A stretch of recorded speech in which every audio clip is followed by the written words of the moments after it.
সোমবার নিয়ে অনেকেই জিজ্ঞাসা করেছেন। তো আজকে সেই 16 সোমবার নিয়েই বলছি।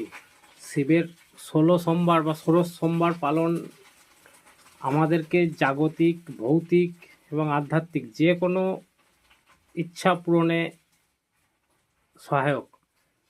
আমাদের যাই মনস্কামনা হোক সেটা কিন্তু 16 সোমবার পালন করলে যথাযথভাবে আমাদের তা পূরণ হয়।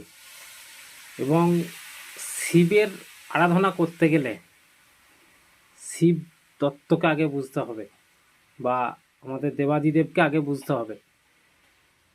আমরা সবাই জানি যে শিব হচ্ছে সত্য, সত্যম শিবম সুন্দরম, এবং শিবের সঙ্গে জড়িত প্রত্যেকটা জিনিস আমাদেরকে সেই বিষয়গুলোই বুঝিয়ে দেয়। শিবের পরিধেয় ব্যাঘ্র চর্ম বা বাঘছাল আমাদেরকে জানান দেয় যে আমাদের দেহের মধ্যে যে পশুত্ব আছে সেই পশুত্বকে ওপরে জয় প্রাপ্ত করতে হবে। আমাদের কাম, ক্রোধ, লোভ, অহংকার রূপী যে পশু আছে সেইগুলো ওপরে আমাদের বিজয় প্রাপ্ত করতে হবে, তবেই আমরা শিবের আরাধনা করতে পারবো। বা সেই তারপরে শিবের আরাধনা করলে আমরা খুব সহজেই দেবাদিদেবের কৃপা লাভ করব। শিব বা দেবাদিদেব যে ভস্ম বা ত্রিপুণ্ড সারা শরীরে ছাই ভস্ম মেখে থাকেন, সেটা হচ্ছে সব থেকে পিওর ফর্ম। যে কোনো পদার্থের বা সব কিছুর শেষ হচ্ছে ছাই।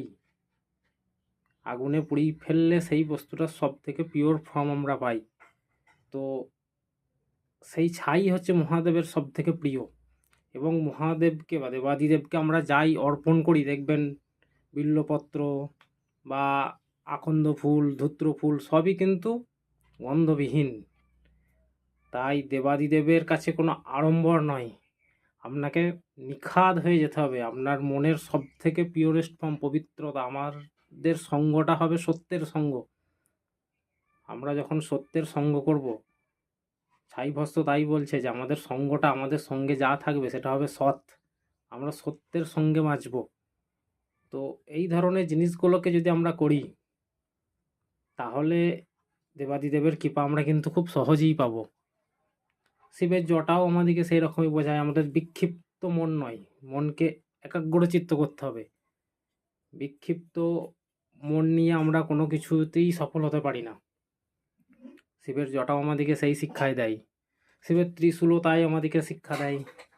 অতীত, বর্তমান, ভবিষ্যৎ বা সত, রজ, তম, রাজসিক, তামসিক, সতগুণ মাঝে ত্রিশূলে তিল ফলা। এবং অতীত, বর্তমান, ভবিষ্যৎ আমাদেরকে বর্তমানের মধ্যে বাঁচতে হবে, সত্যগুণ নিয়ে বাঁচতে হবে। এই ধরনের শিবের প্রতিটা জিনিস আমাদেরকে এইভাবে শিক্ষা দেয়। এবং সেগুলো আমরা জানার পরে যদি শিব আরাধনায় ব্রতী হই, তাহলে কিন্তু আমাদের দেবাদিদেবের কৃপা লাভ খুব সহজেই হবে। এরপর আসছি 16 সোমবার নিয়ে। 16 সোমবার পালন করতে গেলে প্রথমেই যেটা করতে হবে সেটা হচ্ছে যে কোনো মাসের শুক্লপক্ষের সোমবার থেকে শুরু করুন, এবং সেই সোমবারটা অবশ্যই সম্পূর্ণ নিরাধার উপোস। সেটা কিন্তু কোনো অন্নগ্রহণ বা ফলাহার এই ধরনের না করাটাই শ্রেয়। একান্তই যদি না পারেন, তাহলে ফলাহার বা যা যা বিকল্প থাকে সেগুলো সেবা করতে পারেন। কিন্তু প্রথম এবং শেষটা একান্তই নিরাধার উপোসটা সব থেকে শ্রেয়। এবং প্রথমে যেটা থেকে শুরু করবেন, যে সোমবার থেকে, শুক্লপক্ষের প্রথম সোমবার, সেখানে কিন্তু ব্রাহ্মণ দ্বারাই আপনাকে করতে হবে সংকল্প। কারণ সংকল্প নিজে নিজে করা গেলেও ব্রাহ্মণ দ্বারা করাটাই শ্রেয়। কিছু কিছু কর্ম আছে যেগুলো আমরা ব্রাহ্মণকে বাদ দিয়ে করতে পারি না। তো প্রথম সোমবারে সংকল্প ব্রাহ্মণ দ্বারাই হবে, এবং শেষ সোমবার 16তম সোমবারের পারণ, সেটাও কিন্তু ব্রাহ্মণ দ্বারাই হবে। মাঝের 14টা সোমবার আপনি নিজে নিজেই পালন করুন। গঙ্গাজল, দুধ, বিল্লপত্র, আতপ চাল এই ধরনের জিনিস যেগুলো অর্পণ করার আছে অর্পণ করতে পারেন। এবং সবথেকে যেটা প্রয়োজন, এই প্রতিটা সোমবার বা ১৬ সোমবারে যে সোমবারে সংকল্প করছেন সেই সোমবার থেকে ১৬তম সোমবার পর্যন্ত আপনার কিন্তু ধ্যান, জ্ঞান এবং চলতে ফিরতে সব সময় একটাই মুখে জপ থাকবে নমঃ শিবায়। সোমবার তো যতটা সম্ভব পারবেন বেশি বেশি নমঃ শিবায়, নমঃ শিবায়, নমঃ শিবায় জপ করতে থাকুন। আর যদি আপনার দীক্ষা হয়ে থাকে তাহলে ওম নমঃ শিবায় জপ করতে পারেন।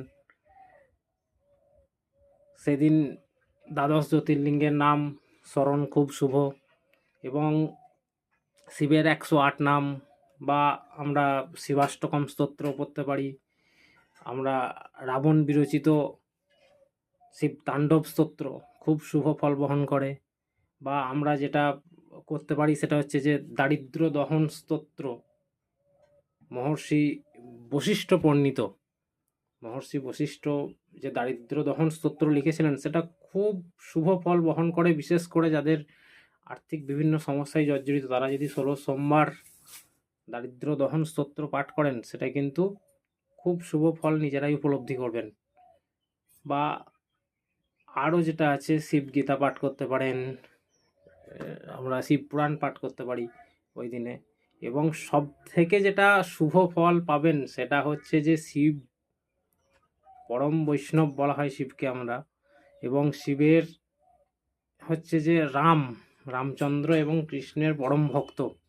কাজেই সেদিন যদি রাম কথা, তুলসীদাসের বিভিন্ন চোপাই পাঠ করেন বা শ্রীকৃষ্ণের বিভিন্ন চরিত্র পাঠ করেন, স্মরণ করেন, সেগুলো কিন্তু মহাদেব কৃপা পাওয়ার খুব সুফল হয়ে থাকে কৃপা পাওয়ার জন্য। তো দেবাদিদেবের আরাধনা নিজের মতো করে করুন। এখানে ওই বললাম নিয়মের বেড়াজাল প্রচুর থাকে, কিন্তু দেবাদিদেবের কাছে কিচ্ছু নেই। একটাই, নিজেকে পিওর ফর্মে রাখুন, দেখানোর জন্যে নয়, সততার সাথে নিজের সাথে সৎ থাকুন, সৎকে আশ্রয় করুন, সতের সঙ্গে থাকুন। দেবাদিদেব এটাই বলতে চাইছে। তো এই নিয়ে যদি আপনি নমঃ শিবায় জপ করতে থাকেন এবং ১৬ সোমবার পালন করতে পারেন তাহলে কিন্তু আপনার যাবতীয় ভৌতিক, আধ্যাত্মিক বা আপনার যাই মনস্কামনা অবশ্যই দেবাদিদেব পূরণ করবেন। এবং অনেক জনই আছেন যারা এই ১৬ সোমবার করে সুফল প্রাপ্ত হয়েছেন বা তাদের মনস্কামনা পূরণ হয়েছে। আপনিও যদি করতে চান বৈশাখ মাসের শুক্লপক্ষের সোমবার থেকে শুরু করতে পারেন, বা চৈত্র মাসের শুক্লপক্ষ পড়েছে আসতে, তো শুক্লপক্ষের সোমবার সামনে আসছে, সামনে থেকেও শুরু করতে পারেন। এবং সবথেকে উত্তম হয় যদি শ্রাবণ মাসের শ্রাবণ মাসের যে কোনো সোমবার থেকেই যদিও করা যায়, কারণ শ্রাবণ মাস হচ্ছে আমাদের দেবাদিদেবের সবথেকে প্রিয় মাস। তো শ্রাবণ মাসের প্রথম সোমবার আপনারা সংকল্প করে শুরু করতে পারেন, পরবর্তী 4 মাস প্রতিটা সোমবার পালন হবে। বা যদি চৈত্র মাসের শুক্লপক্ষের সোমবার থেকে শুরু করেন তাহলেও শ্রাবণ মাসে গিয়ে আপনার 16তম সোমবার শেষ হবে। তো এটাও করতে পারেন। যাই করুন, নিজেকে সত্যের সাথে নিজেকে সহজ সরলভাবে দেখানোর জন্য নয়, আরাধনা বা সাধন কিন্তু নির্জনেই হয়, লোক দেখানোর জন্য নয়।